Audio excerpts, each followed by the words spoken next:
Welcome to our community. Susie Thomas with you this morning. So happy to welcome a friend from New Point Community Church, Scott Compton. Good morning. Thank you. Glad to be here. Scott, your position there is what? I am the missions director at New Point, so I handle our local, national, and international partnerships. So, oh my goodness. Yeah, so locally we're talking about food pantries, homeless shelters, pregnancy centers, that kind of thing. Mm-hmm. Nationally, we do a lot of disaster relief work with some partners called 8 Days of Hope.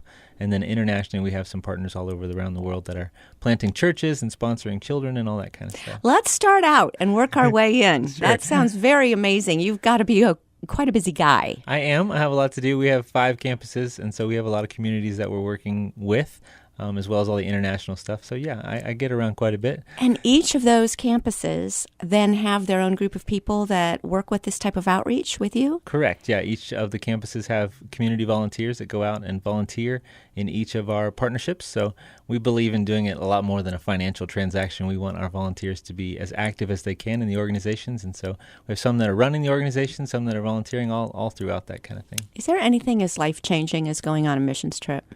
I would argue against that. No, I would think that's absolutely true. So I get to do at least 4 international trips a year, but before coming to New Point, I lived as a missionary in Tanzania. So it's been a huge part of my life and definitely life-changing. So. What took you to Tanzania? We were the directors of a child sponsorship program, so similar to Compassion International, we were an organization called Children of Promise. And so they have sponsorship programs in 29 different countries around the world. Tanzania was the last one that was still run by a missionary. So missionaries would come in and start the program, but eventually it would be turned over and run indigenously. So Tanzania was the last one run by missionaries. So we went to transfer the leadership of that program over into Tanzanian hands and did that and came home. And then you were able to pass the torch so that they can continue on right there. Yeah, and it's been 2 years and they've been doing a fantastic job. So they care for about 900 kids right now. Wow. Was that something that interested you as a college student or something? I'm just curious as to, I think I'm going to start real life now. Why not Tanzania? Sure. Well, when I felt called to ministry, I didn't really know what that looked like. I just kind of told God that I would do whatever he asked me to do. Well, that's so dangerous, Scott. Sure. And I used to make the joke as when I first did it, I used to joke to my parents that even if that means we're going to Africa, I'll go to Africa. And so lo and behold, that's what happened. And there you go.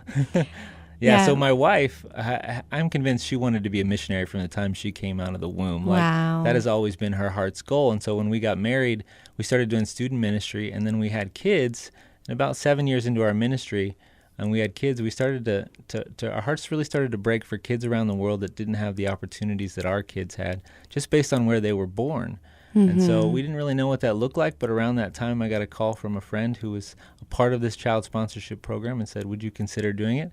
And I said yes, and my wife, who was actually in Florida at the time, I called her and I left her a voicemail because she didn't pick up. And I said, hey, I don't know exactly what this looks like, but we're going to move to East Africa, and we can talk about it when you get home. So, But you knew her well enough that was going to be okay. Yeah, she was absolutely excited, and we had 2 small kids at the time, but she was totally on board from day one. Well, that's where I want to go next. How about your own children? How did they adapt to living at such a different way in culture? Sure. We were living out really in a really small community. So for us, it was almost like we traveled back in time a little bit. We lived a really simple life.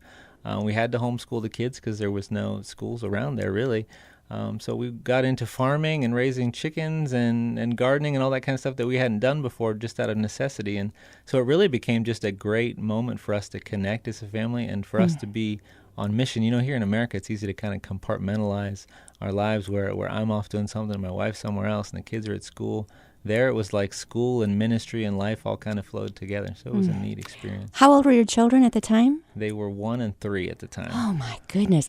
Well, then they weren't asking for cell phones yet because I'm thinking, okay, because the reception there has got to be lousy. I just can't imagine going back in time that way and actually not having a supermarket to go to, and how did you do the food thing, and all these things that we take so for granted. Sure. It's just the way God provides. He puts, there was a series of missionaries that had been there before us that kind of paved the way and set us up for success. So the gardens were already there. We just had to keep going, and it was only a 3-hour drive really to get to the grocery store for an American kind of stuff. So that was an interesting trip, but it all kind of worked out.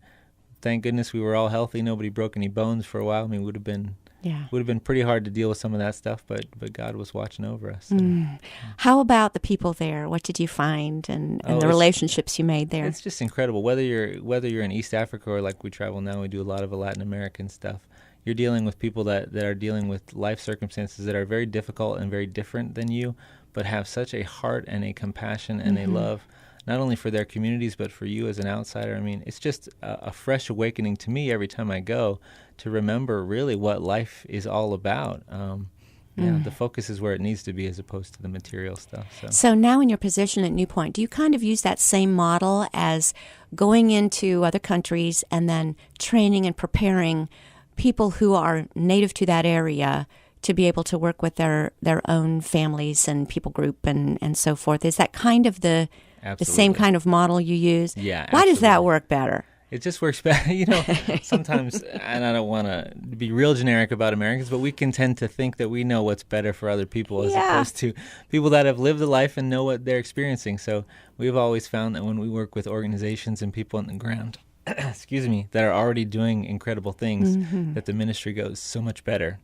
Yeah. And so we really push towards everything that we do drives towards indigenous sustainability, meaning that we're not going to be there forever, that ultimately these programs are going to be run by children or run by people that will ultimately carry the ball forward even without us. So now, obviously, you can't do that in every instance. Like a child sponsorship program is still going to require you to have some involvement long-term from our U.S. side of it.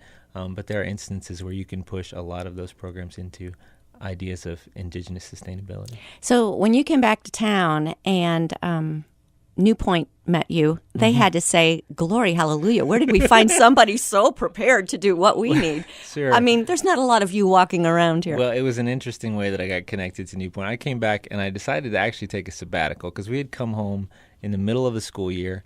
And the kids, we didn't want to put them back into public school right in the middle, so we decided to homeschool for the rest of the fall and then or the rest of the spring and into summer.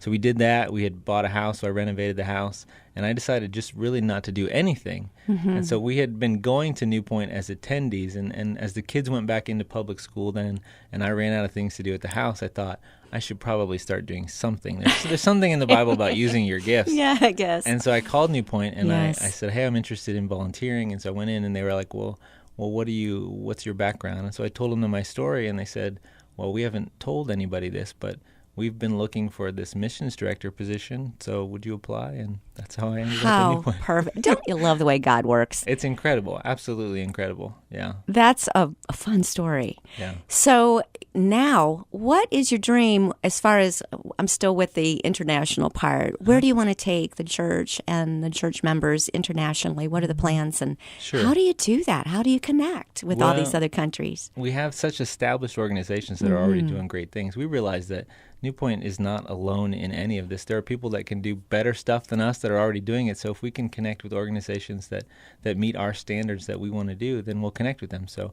big organizations like Compassion International and Impact Middle East is a church planting partnership. We use all of those, but we also have organizations that have come up out of New Point that are continuing to do great things around the world that we want to continue to grow further.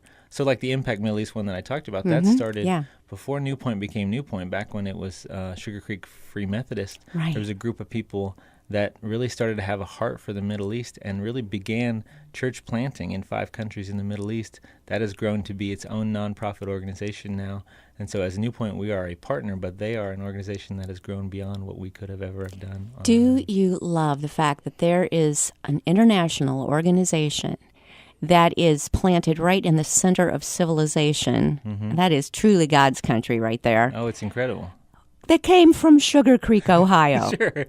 Yeah, it's amazing. And we just had, actually, our lead pastor, Dwight Mason, is in Egypt right now. He just got back from Iraq. He was in Egypt and Iraq doing leadership training with a lot of the house churches that we have over there. And then we had a team that was doing some medical clinics as well. So it's an incredible thing to be a part of. For those of us who maybe have not been called to go, but we're all told to go in one way or another. Sure. How do we partner with these kinds of things? Sure, and that's why we do individual events here that happen on a local level that really support some of the global efforts that we're doing. That's why upcoming here on April 5th and 6th, we have our Feed My Starving Children Mobile Pack event. So we are doing an off-site location at each of our communities, because it's not a New Point event, really. It's a community event. So 5 locations.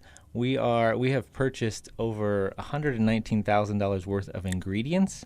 And so that includes... Say that number again. 119,000, all donated by people in our communities. So we've raised that funds, and we're hoping to bring together then 2,700 volunteers from across those communities to pack those ingredients into meals that will be then sent out to our partners around the world. So, and it's a 2-day event. 2-day event. Where are you doing this? So here in Canton, we are doing it at the J. Babe Stern Community Center.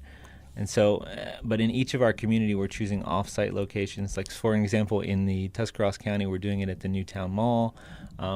Different locations like that where it's not a New Point thing. It's a community thing coming together to make a difference by doing something local that impacts people on a global scale. Pretty smart, because when you're inviting other church members to come to your church, it's a little harder of a sell. Sure. But when you do something off campus, so to speak, then it's the entire church, God's church, capital C, all coming together, and you're just kind of like the chairman of this committee. Sure, 100%. Yeah, that's what we're hoping. We're hoping for as many local churches as we can to get involved.